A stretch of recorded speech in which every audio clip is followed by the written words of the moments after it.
We on air? Oops. ओए नजीब, वापस आ जा। कोल्ड प्ले का कॉन्सर्ट नहीं है, कम बैक। ओ ओ ओ ओके, ठीक है। मैं समझा शायद वो कोल्ड प्ले वाला सीन होने लगा था।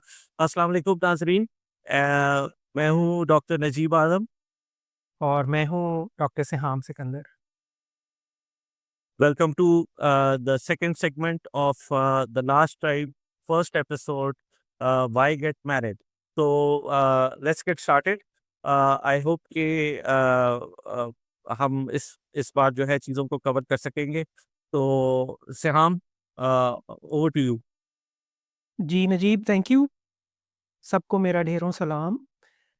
पिछली एपिसोड के अंदर एक चीज़ जो मैं थोड़ी सी वाज़िया कर दूँ, शायद कुछ लोगों को ऐसे तासुर मिला हो कि जब हमने अपनी बात का आगाज़ किया जो कि एक बहुत ब्रॉड ओवरव्यू था, तो उसमें क्योंकि चेंजिंग टाइम्स, चेंजिंग मईशत, चेंजिंग रोल्स ऑफ ख़वातीन ज़ेर बहस आया। तो ये हरगिज़ नहीं गर्दानना चाहिए कि हम एक ही साइड की पिक्चर को पकड़ के तो बैठे हुए हैं, क्योंकि शादी 2 लोगों का बंधन है।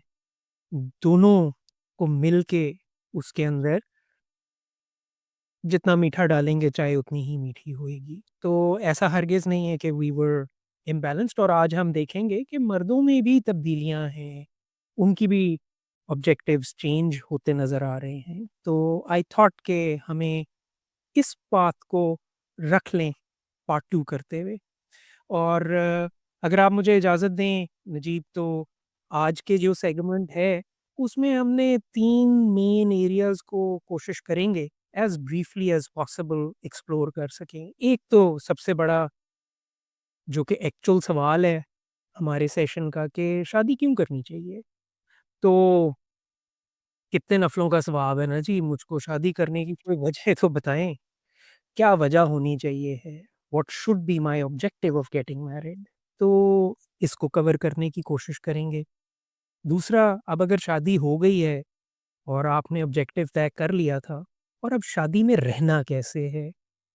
उसको चलाते कैसे रहना है कामयाबी के साथ? और अगर खुदा ना ख़वास्ता तीसरा पॉइंट, अगर कुछ ऐसा इम्पैस आ जाए कि अब आप सोच रहे हैं कि आपने अलहदा होना है, शादी नहीं चल पा रही, तो फिर उसको भी थोड़ा-सा एक्सप्लोर ज़रूर करेंगे। तो ये 3 हमारे डिस्कशन पॉइंट्स होंगे आज के। बिल्कुल ठीक। So thank you very much, आपने चीज़ों को क्लैरिफ़ाई भी कर दिया। अ, उस दिन हम बात यही कर रहे थे और वहीं से मैं बात आगे चलाऊँगा कि हम जब जेन ज़ी वालों से बात करते हैं या किसी से भी बात करते हैं, अपने फैमिली में बच्चों से, बच्चियों से, किसी से भी, तो हमारी आर्ग्यूमेंट सुन के वो 2 तरीके से रिस्पॉन्ड करते हैं। एक तो वो खामोश रह जाते हैं, वो कहते हैं कि यार ये जो बातें कर रहे हैं, ये पता नहीं क्या कह रहे हैं ये बहुत ही दे आर आउट देयर। और जो एंगेज करते हैं डिस्कशन में, वो कहते हैं कि अच्छा हमें बताएं कि हम शादी क्यों करें, why, give us some points, give us some कोई उसकी कोई ऐसी कोई पॉजिटिव पॉइंट्स हमें बताएं कि हम उसकी तरफ सोचें। So I would like you to start कि अगर हम उनसे बातचीत करें तो हम उनको क्या बताएं कि जी why should they get married, what is there for them, I mean उससे उनको क्या फायदा मिलेगा, क्या होगा। सो थोड़ी सी रोशनी इस पे टू स्टार्ट विद। जी नजीब, बहुत शुक्रिया। आई थिंक कि ऑफ़ कोर्स शादी का एक तो बहुत बड़ा ड्राइविंग रीज़न मोहब्बत है, चाहत है। चाहत, प्यार, तो ये अगर तो ये रीज़न हो तो ये तो इससे तो दिस ट्रम्प्स एवरीथिंग एल्स। और मेरा ख़्याल है अगर चाहत, मोहब्बत हो तो ना सिर्फ़ शादी को निभाना, टॉलरेंस, और हम आते हैं अभी उस पे भी बात करेंगे, वो कहीं ज़्यादा अच्छी हो जाती है। और मुझे तो ऐसा लगता है कि यही सबसे बड़ा रीज़न यही होना चाहिए है। अच्छा, इसमें कुछ लोग कहेंगे कि हमारे सेटअप के अंदर बहुत दफ़ा अरेंज मैरिजेज़ भी होती हैं, तो हुआ करें, बिल्कुल हुआ करें। इसमें खुदा ना ख़वास्ता मैं ये हरगिज़ बात नहीं कर रहा कि मोहब्बत का मतलब सिर्फ़ ये है कि जी आप अरेंज मैरिज नहीं कर सकते। ऑफ़ कोर्स एक-दूसरे को जानना, एक-दूसरे को अच्छा लगना बहुत ज़रूरी है। सो आई थिंक लोग जैसे-जैसे मैं ऐज किया हूँ, मुझको तो यही समझ आई है कि चाहत का स्पेक्ट्रम है। हाँ, अगर आपको कोई पसंद ही नहीं, आपको उसकी शक्ल से चिढ़ है तो फिर तो निभा नहीं होएगा, बात ही नहीं बनेगी। तो चाहत का होना, पसंद का होना, आई think that should be the that should be the only reason मेरे नज़दीक। और जैसे मैं पहले भी कह रहा था नजीब, कि शायद मेरे यहाँ इस रोमांटिसिज़्म को, और मैं रोमांटिसिज़्म बहुत ब्रॉडली की बात कर रहा हूँ। मेरे नज़दीक तो ये this should be the reason, चाहे वो एक्स जनरेशन का हो, चाहे वो ज़ी का हो, अल्फ़ा का हो या बूमर का हो, आई think that is the driving objective जो कि होना चाहिए। इस पे कोई बात अगर आप बढ़ाना चाहें, तो ज़रूर ऐड करें, वरना फिर हम ज़रा आगे आगे चलते हैं। तो कहते हैं ना कि आपने गुल को लाल कपड़ा दिखा दिया है, तो या सो नहीं, तो मैं ये समझ रहा हूँ कि जो आप कह रहे हैं कि शादी के लिए जो सबसे इम्पोर्टेंट क्राइटेरिया है आपकी नज़र में, वो ये है कि the two individuals should be emotionally involve with each other, and अगर वो नहीं है, which actually goes against the entire arranged marriage वाला जो सारा वो है, बिकॉज़ हमारे उसमें तो बहुत सी अरेंज मैरेजेस होती थी, और हमारे बड़े तो हमें कहते थे उनके टाइम पे तो वो पहली बार मिलते थे उन एक दूसरे से जब वो अ, उनका निकाह साइन हो रहा होता था और जब वो सारे प्रोसेस से गुजर रहे होते थे। So what you're saying is कि unless one is emotionally attached to somebody, he or she should not consider getting married to that person. तो ये बड़ी अच्छी और बड़ी स्ट्रॉन्ग स्टेटमेंट है। एंड अगर मैं सोचता हूँ इस बारे में, तो मुझे भी बात तो समझ में आती है कि ऑब्वियसली अगर आपने किसी के साथ ज़िंदगी गुज़ारनी है, तो अगर आपको वो एक लेवल पे पसंद है जिसकी उस लेवल पे हैं आप उसके साथ, कि आप कहते हैं कि इसके साथ मैं सारी उम्र रह भी सकता हूँ और खुशी से रह सकता हूँ और चीज़ों को हम मिल के आगे चला सकते हैं, उसके लिए एक इमोशनल बॉन्डिंग तो I think is a prerequisite, so that goes without saying. ठीक है, वी विल टेक दैट। इसके अलावा फर्ज़ करें कि हम दोनों ने एक जेन ज़ी वाले को काबू किया हुआ है, उसको हमने बिठाया हुआ है साथ ही, और हम उससे कह रहे हैं यार पहला रीज़न तो ये है कि तुम्हें उसके साथ जो है इमोशनली अच्छी अटैचमेंट हो तुम दोनों की, तो फिर ही तुम लोग इसमें जा सकते हो। तो उसने ही हैज़ नोडेड कि अच्छा ठीक है, पॉइंट नोटेड, और बताएँ इसके अलावा क्या होना चाहिए? ये एक चीज़ तो है, उसके अलावा क्या होना चाहिए? सो पॉइंट नंबर 2 जी। जी, थैंक यू नजीब। अच्छा, दूसरा मुझे ऐसे लगता है कि हम बाबा आदम के ज़माने से ना कहानियाँ, बयानिए, मेरी ज़िंदगी में यूँ हुआ, मेरा सफ़र यहाँ से शुरू हुआ, या ऐसे मेरी नोज़ डाइव आई। जैसे again at the expense of a little bit of disclosure, मेरे दादा अमृतसर के अंदर बिफ़ोर पार्टीशन, तो वो मशहूर थे सादिक पंपों वाले। अच्छा, अनपढ़ थे, उन्होंने टेक्निकल वोकेशनल स्किल सीखा, उनको अंडरस्टैंडिंग थी कि हैंड पंप्स कैसे लगाने हैं। तो उस ज़माने में he was the sort of trend setter of putting up hand pumps, पानी के हैंड पंप्स इन अमृतसर। तो वो मशहूर ही हो गए, सादिक पंपों वाला। वैसे तो अनपढ़ थे, लेकिन दीवान गालिब उन्होंने पर्शियन में पढ़ा हुआ था और हाशिए के अंदर उन्होंने so he was a self made, self taught person. तो अब देखिए मेरे दादा की कहानी, इसी तरह मैं आपको अपने नाना की कहानी भी बता सकता हूँ। मुझे ऐसा लगता है कि हम नैरेटिव्स, बयानिए, कहानियों वाली एक स्पीशीज़ हैं। तो हम एक-दूसरे के साथ अपनी कहानी शेयर कर सकें। कोई तो ऐसा शख़्स हो जो, जैसे इफ्तिख़ार आरिफ़ जी ने कहा ना कि दयार नूर में तेरा शबों का कोई तो साथी हो, जो वैलिडेट भी कर सके। वो जैसे हम रास्ते में जाते थे ना जीटी रोड, नजीब, तो माइलस्टोन्स लगे होते थे। Lahore 100 kilometre, Lahore 50 kilometre. तो मेरे माइलस्टोन्स कोई विटनेस कर सके, मैं किसी के साथ अपने जर्नी शेयर कर सकूँ। तो मुझे लगता है कि ये भी एक बहुत बड़ी रीज़न है इंसानों की शादी करने की। अगर आप बाबा आदम की बात सोचें तो उनके लिए हवा ही बनी, तो कि ये साथ हो जाए। और मैं तो अक्सर अपने दोस्तों को ये कहता होता हूँ कि 1 और 1 11 होते हैं। तो साथ, कंपेनियनशिप, कि मैं अपनी ज़िंदगी के मुख्तलिफ़ अदवार किसी के साथ शेयर कर सकूँ। तो मुझे लगता है कि ये भी एक बहुत बड़ा रीज़न है। बिल्कुल सही। मैं इस चीज़ से एग्री करता हूँ। लेकिन बात ये है कि थोड़ी-सी हमें ये चीज़ भी इसमें देखनी चाहिए कि वो कहते हैं ना, it takes two to tango. So इस रिलेशनशिप में 2 लोग हैं।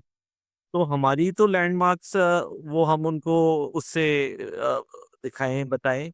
लेकिन हमें मेरे ख़्याल में दूसरे बंदे को, जो हमारा पार्टनर है, उसको भी इतना स्पेस ज़रूर देना चाहिए कि वो भी कुछ लैंडमार्क्स अचीव करे और वो भी अपने लैंडमार्क्स हमें उसी तरह बताए। ये इट्स नॉट अ वन, थोड़ा-सा हम दोनों मर जाएँ और आखिर में वो यही बात आती है कि जी मैं और मेरा वो। बट द थिंग इज़ कि इट इज़ इक्वली इम्पोर्टेंट कि दोनों पार्टनर्स एक तो अपने लैंडमार्क्स एक्सपीरियंस कर सकें, जो-जो उन्होंने ज़िंदगी में करना है वो कर सकें। और दूसरा वो एक-दूसरे को होल्ड बैक ना करें, ना बल्कि एक-दूसरे को पुश करें कि तुम अपने जो तुमने टारगेट्स चुने हैं, जो तुमने गोल्स रखे हैं, तुम उसको अचीव कर सको। और वो उसके साथ शेयर करें और अपने गोल्स भी और दूसरे के भी, दोनों पार्टनर्स जो हैं वो अचीव कर सकें। यू नो, एक चीज़ होती है कि एक ये इससे पुश भी मिलती है। जब 2 लोग साथ होते हैं, जैसे मैं और आप मेडिकल कॉलेज में थे, आप सेकंड ईयर में गए, मैं सेकंड ईयर में गया। आप अब देख रहे हैं कि यार वो भी थर्ड ईयर में जाएगा, मैं भी से थर्ड ईयर में। So you know it's not a competition, but एक चीज़ साथ मिलके चलने वाली चीज़ है। सो उस तरीके से बिल्कुल ये बात जो है इम्पोर्टेंट है। तो ये जो जेन ज़ी वाला हमारे काबू आया हुआ है, इसने 2 पॉइंट सुन लिए हैं और अभी थोड़ी-सी उसके माइंड में ये बात आई है कि यार ये तो बात कुछ कर रहे हैं, लेकिन वो ये सोच रहा है कि यार मेरे बड़ों ने, मिलेनियल्स ने जब मुझे रेज़ किया है, तो उस उन्होंने तो कहा है कि तुमने स्ट्रेट एज़ लेने हैं, तुमने अच्छे से अच्छे कॉलेज में जाना है, तुमने सबसे तगड़ी नौकरी पकड़नी है। ज़िंदगी यही है कि तुम जो है सही फाइनेंशियली एक टार्ज़न बन के निकलो। तो ये जो है, ये एस्पेक्ट तो मुझे पेरेंट्स ने बताया ही नहीं कि मुझे किसी के साथ ज़िंदगी गुज़ारनी है, अपने उसके साथ गमी और खुशी को शेयर करना है, अपने लैंडमार्क्स उसके साथ मिलके अचीव करने हैं और उससे इमोशनली बाउंड भी होना है। मुझे तो इमोशनली नम कर दिया गया था, क्योंकि मुझे कहा गया था कि जी आपने 8 एज़ लेने हैं, 2 ए स्टार्स भी लेने हैं और उसके बाद आपने एमयूएन में भी जाना है। और अगर आपको ज़रा भी कोई डिस्ट्रैक्शन हुई तो हम आपको गैप ईयर दे देंगे, लेकिन ये है कि आपने जाना ज़रूर है। तो ये चीज़ें जो हैं, ये सब सुनता हुआ वो बेचारा बड़ा हुआ है। अब हमने उसको ये बता दी है एक नई चीज़ कि यार रास्ता असल में ये भी है साथ में। सो कोई 1-2 पॉइंट्स और भी साथ हो जाए ताकि वो जो है वो शायद और ज़्यादा कन्विंस्ड फील करे। सो कमिंग से टू योर पॉइंट नंबर 3। वैसे इस बात को मैं बढ़ाऊँ अगर, ये जो आपने प्रेशर कुकर की ताबीर पकड़ी है ना, ये अच्छी है। मतलब it we live in a pressure cooker, है ना? और तो और एब्सोल्युटली। हाँ, और तो और ये भी रीज़न होता है शादी का नजीब, कि वो मतलब अगर आप इजाज़त दें कि मतलब मेरे तो आपने गर्दन पे रख दिया घोड़ा, ठीक है? और आप कह रहे हैं कि बस अब शादी के अंदर सिर दे दो, तो प्रेशर देखिए, सोशल प्रेडेटर्स So I जैसे think we take a break and we come back with the point number 3 to convince not to convince, but to give them this idea कि why get married. तो तीसरा बड़ा reason जो है वो biological DNA की transmission, कि मेरे बच्चे हों, फैमिली रेज़ करूँ, नाम लेने वाला चलता रहे, तो ये भी एक बहुत बड़ा रीज़न है शादी करने का। और इसमें मुझको ऐसे लगता है कि एक दफ़ा वैसे मैंने अपनी वाइफ़ से पूछा था कि तुझको बच्चे चाहिए थे? तो कहती है मैंने तो ऐसे सोचा नहीं था। तो मैंने कहा तो लोग नहीं सोचते। And will talk about that कि staying married what does it mean etcetera. लेकिन तीसरा बड़ा रीज़न, और ये एक वो है डीएनए की ट्रांसमिशन, नाम लेने वाला हो, नस्ल आगे चल सके। और मे आई आल्सो से नस्ल चलने का हरगिज़ ये मतलब नहीं है कि बेटा ही होगा तो नस्ल चलेगी। बेटियाँ भी आप ही के डीएनए से बनती हैं जी, बिल्कुल, बिल्कुल। और वो आपका नाम लेके आगे चलती हैं। So I am just saying कि raising a family and that's also another reason, a third reason. और अगर आप मुझे इजाज़त दें, because we are mindful of the time as well, तो कुछ दीगर जिनमें कि हम तफ़सील में नहीं जाएँगे। बिल्कुल, बिल्कुल। दीगर रीज़न्स जो हैं वो फाइनेंशियल गेन्स, सोशल मोबिलिटी, जैसे हमने पिछली अपनी एपिसोड में बात की, मेरे ज़माने में और आपके ज़माने में ख़वातीन पे बड़ा प्रेशर होता था, डॉक्टर बन जा, रिश्ता अच्छा मिल जाएगा, राइट? तो वो जो सोशल मोबिलिटी है, लोग पॉलिटिकल रीज़न्स की वजह से भी शादी करते हैं। कुछ लोग तो अपने जायदाद और फाइनेंसेस के that stage within your family, उसकी वजह से भी लोग शादी करते हैं। तो लेकिन मेरे नज़दीक चाहत, प्यार, अंडरस्टैंडिंग, रेज़िंग अ फैमिली, ये शायद कोर रीज़न्स होने चाहिए हैं। अम, हरगिज़ ये मतलब नहीं है कि एक रीज़न दूसरे रीज़न से बेहतर है या तीसरा रीज़न चौथे से बेहतर है। देयर विल कुछ be multiple reasons of people getting married. So we are just trying to list, हर किसी का एक प्रोस एंड कॉन्स हैं। असल बात तो ये है, अब ब्याह हो गया, तो ब्याह के अंदर रहना कैसे, है ना? बिल्कुल तो सही। आई थिंक यस, ये जो सारे पॉइंट्स हमने एक तरह से लिस्ट किए हैं, मेरे ख्याल में अगर जैसे आपने बताया कि जी ये आपकी प्रायोरिटी 1 जो है वो ये है कि इमोशनल अटैचमेंट हो, अच्छी अंडरस्टैंडिंग हो and then we take it from there. मेरा सिर्फ मानना ये है, मैं बिल्कुल I agree with the list.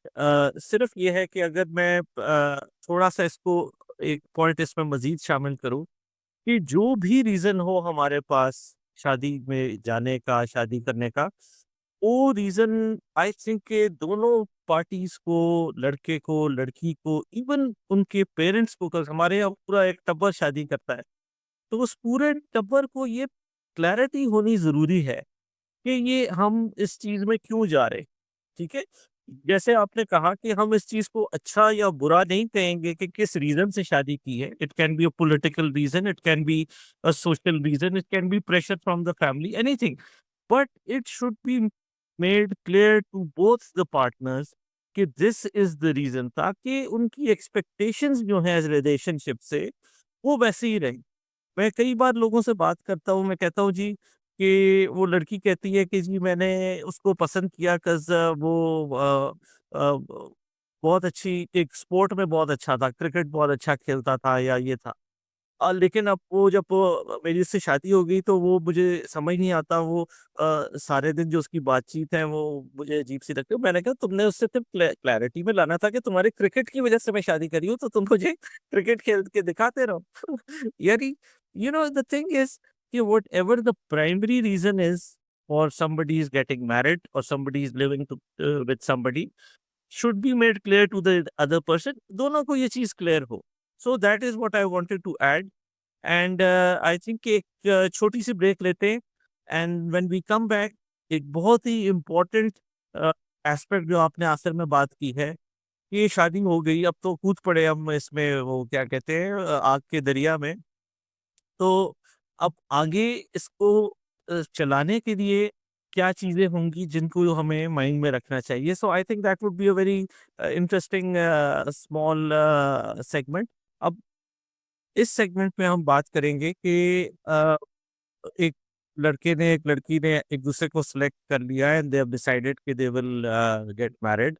और अब क्या वो चीज़ें हैं जो कि उनको एक अच्छा, सस्टेनेबल और खुश अ, रहने का के साथ वो रिलेशनशिप को आगे चला सकेंगे? What would be the key points जिनको उनको माइंड में ज़रूर रखना चाहिए कि हम एक स्टेप से जब दूसरे स्टेप पे जा रहे हैं, तो क्या स्टेप चीज़ें होंगी जो कि हमें इसको अच्छे तरीके से लेके आगे चलने के लिए ज़रूरत होंगी?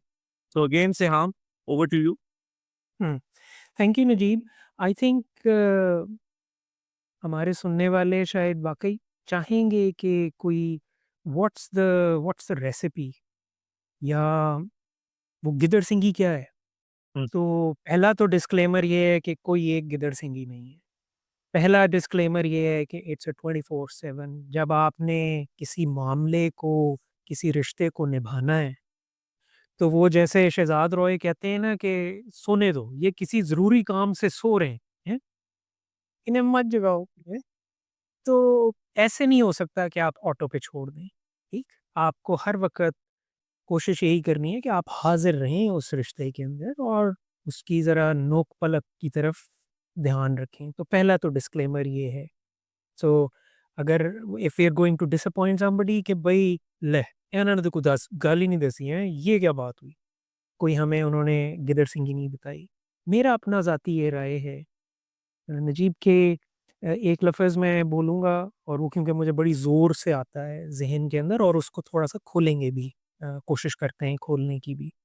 हुँ, कि कमिटमेंट ऐसी चाहिए है निभाने की कि वो इम्पर्टर्बेबल कमिटमेंट होए कि आप कम व्हाट मे आपने इसको निभाना है। एक दूसरे के लिए, एक दूसरे के साथ खड़े होना है।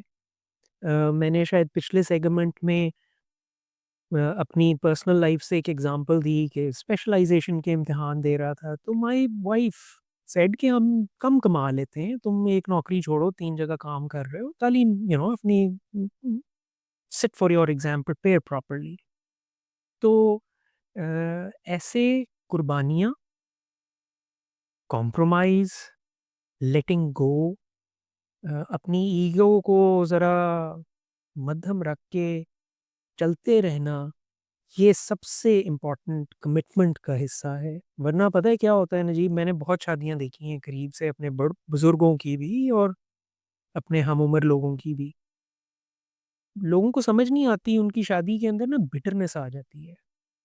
और वो बिटरनेस क्यों होती है? या वो रिकॉग्नाइज़ नहीं हो रहे होते या उनका दिया अपना हिस्सा डला हुआ उस शादी के अंदर जो वो गोडी कर रहे हैं, पानी दे रहे हैं, खाद डाल रहे हैं, साँस दे रहे हैं उसको। उसको अगर अनरिकॉग्नाइज्ड रखेगा कोई शख्स तो माँ सिवाय कड़वाहट के या बिटरपन के क्या आएगा? सो इम्पर्टर्बेबल कमिटमेंट अच्छे दिन भी होंगे, बुरे दिन भी होंगे, साथ निभाना है। So I think that's the starting point. इसमें अलबत्ता मैं ये ज़रूर कहूँगा और ये हम शायद कल ऑफ एयर भी बात कर रहे थे when we were sharing our notes. मुझे ऐसा लगता है कि हमारे ज़माने में तो इतना ज़्यादा ना साइको एजुकेशन थी, ना इतने रिसोर्सेज़ थे नजीब। चलो मैं और आप तो डॉक्टर थे। हमें तो by default we had access to many things, many types of health as well as psychological aids हमारे पास थे, हमें समझ थी, हम बात भी कर लेते थे। मुझे ऐसा लगता है कि जो नौबियाता ख़ास तौर पे जवान जोड़े हैं, उनके पास ना ये इन्फॉर्मेशन नहीं होती कि अगर उन्होंने अपनी फैमिली को प्लान करना है, कब करना है, इस पे सोचना चाहिए है। बहुत दफ़ा मेरी एक कॉलीग हैं she is a reproductive health expert तो वो के and she is a practising gynaecologist as and obstetrician तो वो अक्सर कहती हैं मुझको कि बहुत सारे लोग जोड़े आते हैं, उन्होंने उस तरह से सोचा नहीं होता कि चलो भई अब बच्चे हो जाएँगे। तो इस पे थोड़ी-सी निगाह, ज़हन ज़रूर होना चाहिए। हमारी फैमिलीज़ में बड़ा प्रेशर होता है, जैसे ही शादी हुई तो वो पीछे पड़ जाते हैं कि जनाब हमें ग्रैंड चिल्ड्रन चाहिए। मतलब शायद पीछे पड़ना अच्छा लफ़्ज़ नहीं है। मेरे बुज़ुर्ग सुने तो वो कहें हौ हाय! मैं तो नहीं पीछे पड़ा था। तो but I am just saying कि because raising a child, doing आप अपनी फैमिली को बढ़ाएँ, बच्चे पैदा करें, ये एक लेवल ऑफ अनदर कमिटमेंट और if I may use the word pressure तो प्रेशर भी आता है। इकोनॉमिक प्रेशर आता है, आपके टाइम पे प्रेशर आता है, ऐसे नहीं है कि वो सिर्फ़ एक ही की ज़िम्मेदारी है, और आजकल की मईशत में जहाँ सबको इकट्ठे काम करना पड़ता है, rearing and raising a family brings its own challenges, तो वो ज़रा थोड़ा उस पे सोच समझ के करना चाहिए है। इंफॉर्मेशन होनी चाहिए है, साइको एजुकेशन होनी चाहिए है, थोड़ा-सा ध्यान और तवज्जो होनी चाहिए। व्हेन यू फील रेडी, चलो जी, अब हम बच्चों के बारे में भी सोचते हैं। पहले वक़्त गुज़ारें, ज़रा कुछ एक-दूसरे को समझें। तो मुझे लगता है कि ये एक एक इम्पोर्टेंट एरिया है। इस पे अगर आप कुछ ऐड करना चाहें नजीब अपने पर्सपेक्टिव से, तो ज़रूर, and I have a couple of other points as well. बिल्कुल। नहीं, नहीं, बिल्कुल। I think all good points and one should consider all these things कि ये आगे चल के ये सब चीज़ें जो हैं ये प्रैक्टिस में लानी होंगी, तब जाके ये रिलेशनशिप की शक्ल निकलेगी और ये एक तरीके से चल सकेगा। अगर हमने इसमें से ये चीज़ें नहीं हमने देखी या हमने इसको फॉर ग्रांटेड लिया या अगले को उसकी इम्पोर्टेंस नहीं दी या हमारी इम्पोर्टेंस अगले ने नहीं देखी, तो फिर वो चीज़ें जो हैं ऑब्वियसली चीज़ें खराब होने लग जाती हैं फिर उसकी वजह से। एक एस्पेक्ट मैं इसमें और भी बताना चाहूँगा कि मुख्तलिफ एजेस में मुख्तलिफ सोच होनी चाहिए कि हम इस एज में अगर हम हैं तो हमें शादी के इसमें क्यों जाएँ? एज के साथ भी इसको हमें थोड़ा-सा रिलेट करना चाहिए। यंग एज जैसे कि हमारे जनरेशन में होता था कि 20 और 25 के दरमियान वो फैसला हो जाता था और ठकाठक गेम जो है वो फिट हो जाती थी। तो वो वाला अगर एस्पेक्ट है तो मेरे ख्याल में दोनों कपल्स को दोनों को सोचना चाहिए कि आगे मुश्किलें हैं, स्ट्रगल है 5 से 10 साल की अपने प्रोफ़ेशन की स्ट्रगल है, अपने साथ में अपनी चीज़ों को बनाना, बिल्ड करना, लेके चलना है। तो वो चीज़ को ज़रूर सोचें कि it's going to be a tough 5 to 10 years and उसके बाद चीज़ें जो हैं ईज़ आउट होंगी, तो हमें एक-दूसरे से स्पेस चाहिए, हमें अपने सेल्फ ग्रोथ भी करनी है फैमिली ग्रो भी करना है, दोनों चीज़ों के लिए पेशेंस और ये चीज़ों को आपको माइंड में रखना चाहिए। Similarly if you are in your 40s and you are beyond your 40s तो उसका एक डायनामिक्स चेंज हो जाती हैं सारी, कि वो जो शादियां हैं उसमें obviously you have either been unsuccessful in a relationship or you have something has happened जिसकी वजह से आप 40s में हैं और सिंगल हैं, उसके अंदर कंसिडरेशंस डिफरेंट होंगी कि आप किस सोच के साथ शादी में जा रहे हैं और क्या रिक्वायरमेंट्स हैं, बैगेज है और चीज़ें हैं जिनको आपने डील करना है, उनको कैसे लेके चलना है, तो उसकी वो डिफरेंट हो जाती है। So with different age groups I think one should be very for about different things, तो वो वाली चीज़ को हमें साथ में ज़रूर सोचना चाहिए। एंड आई थिंक कि एक ये सब चीज़ें मैं तो मेरे ख्याल में उस जेन ज़ी वाले को डरा ज़्यादा दिया है और उसको बजाय इसके कि हम उसको अच्छे पॉइंट्स बताते हैं कि व्हाई गेट मैरिड, तो वो सोच रहा है कि यार ये तो बहुत मुश्किल काम हो गए। तो वो वाली बात है। तो I think when we let's take another break and when we come back we sort of wrap it up and see कि हमने सब चीज़ों में क्या कहा है, कुछ पॉइंट्स आपके रह गए हैं, वो भी हम उनको भी सुनते हैं और उसके बाद फिर हम इसको ज़रा कंक्लूड करते हैं कि बहुत सी बातें हैं, मुझे लगता है कि हमें इस पे सब्सिक्वेंट सेगमेंट्स भी आगे चल के करने पड़ेंगे, क्योंकि इसके अंदर हर चीज़ का एक अलग ही पूरा एक बातचीत हो सकती है इसके ऊपर। बातचीत बड़ी इंटरेस्टिंग हो गई है और इसके नेक्स्ट जो जिन चीज़ों के ऊपर हम जाएँगे सिहाम प्लीज़ आपसे सुनना चाहते हैं। बताइए। राइट। तो नजीब, थैंक यू। बिफोर हम तीसरे हिस्से पे जाएँ, मैं 2 पॉइंट्स अपने लिसनर्स के लिए ना छोड़ना चाहता हूँ, और वो जिस तरह मैंने कहा कि वो एक कमिटमेंट और ऐसी कमिटमेंट जो कि इम्पोर्टेबल होए, तो वो अम, उसमें 2 इम्पोर्टेंट एस्पेक्ट्स ये भी हैं नजीब, के कॉन्फ्लिक्ट होएगा। जहाँ 2 लोग होंगे वहाँ इख्तिलाफ़ राय भी होगा। उस इख्तिलाफ़ राय को रिज़ॉल्व करना आना चाहिए है, कैसे कम्युनिकेट करना है, अपनी राय कैसे रखनी है। आई आई थिंक कि वो हमें अक्सर हम अपनी गुस्से में, ईगो में, अना में वो कहीं पीछे रह जाती है। तो आई थिंक कि that's also an important thing.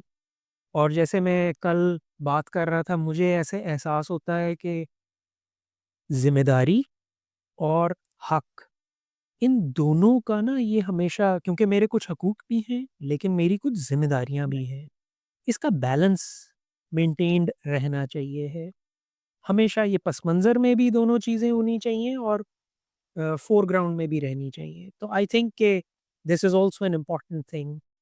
हम अक्सर एक तरफ टिल्ट कर देते हैं हकूक, ज़िम्मेदारियों को, कभी ज़िम्मेदारियों की तरफ और हकूक को वैसे पुष्ट रख देते हैं। तो इट्स अ बैलेंस और कॉन्फ्लिक्ट रेज़ोल्यूशन आना चाहिए। सो आपको अपनी कम्युनिकेशन पे काम करते रहना बहुत ज़रूरी है। I think this is the main thing to try and stay married. तो अगर तीसरा डिस्कशन पॉइंट उठाएँ, एज़ लाइफ़ इज़ नजीब, कभी-कभार नहीं निभ पाती, नहीं निभा होता।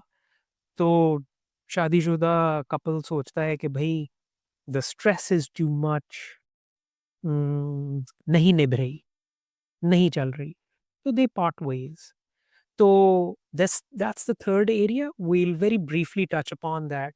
मुझे उसमें थोड़ा-सा ये ख़्याल आता है कि अच्छा तरीका क्या होना चाहिए? इट्स आई थिंक ये उन चंद रिश्तों में से है, जब टूटता है तो बहुत ज़्यादा फॉल आउट होता है, बहुत ज़्यादा बड़ी कैज़ुअल्टी क्रिएट होती है, ख़ास तौर पे अगर बच्चे भी हों। And unfortunately that is the ground reality कि कुछ शादियाँ सेपरेशन में और तलाक में भी ख़त्म होती हैं, विद और विदाउट चिल्ड्रन। एंड इसके अंदर डैमेज कंट्रोल कैसे किया जाए? अगेन आपकी ज़ात, आपके वही हकूक भी हैं और आपकी ज़िम्मेदारियाँ भी हैं। तो फिर अच्छा निभा करके डिसेंट तरीका निभाना, अपनाना, what would be the decent most तरीका? वैसे तो कानून रास्ता बताता है, दीन रास्ता बताता है, पर एक शख्स आप खुद भी हैं। I think this is where human beings की जो अटमोस्ट डिसेंसी है ना, और ये मैं दोनों तरफ से बात कर रहा हूँ, मर्द की तरफ से भी और खातून की तरफ से भी। वो शायद चैलेंज होती है कि how to be the most decent at at an hour where everything crashes down. तो ये ज़रा थोड़ा-सा सीरियस नोट बन गया, बट आई थॉट कि I will touch upon this aspect as well. It's not an easy thing to I I बिल्कुल it's part of the actually ये सब चीज़ जो है आपस में जुड़ी हुई है। और यहाँ हम बात करते हैं व्हाई गेट मैरिड, वहाँ हमें ये भी बात ज़रूर समझनी चाहिए कि getting married is one aspect, staying married is another aspect. और फिर ये देखना कि ये जो हम चल रहे हैं ये हम मजबूरी से चल रहे हैं।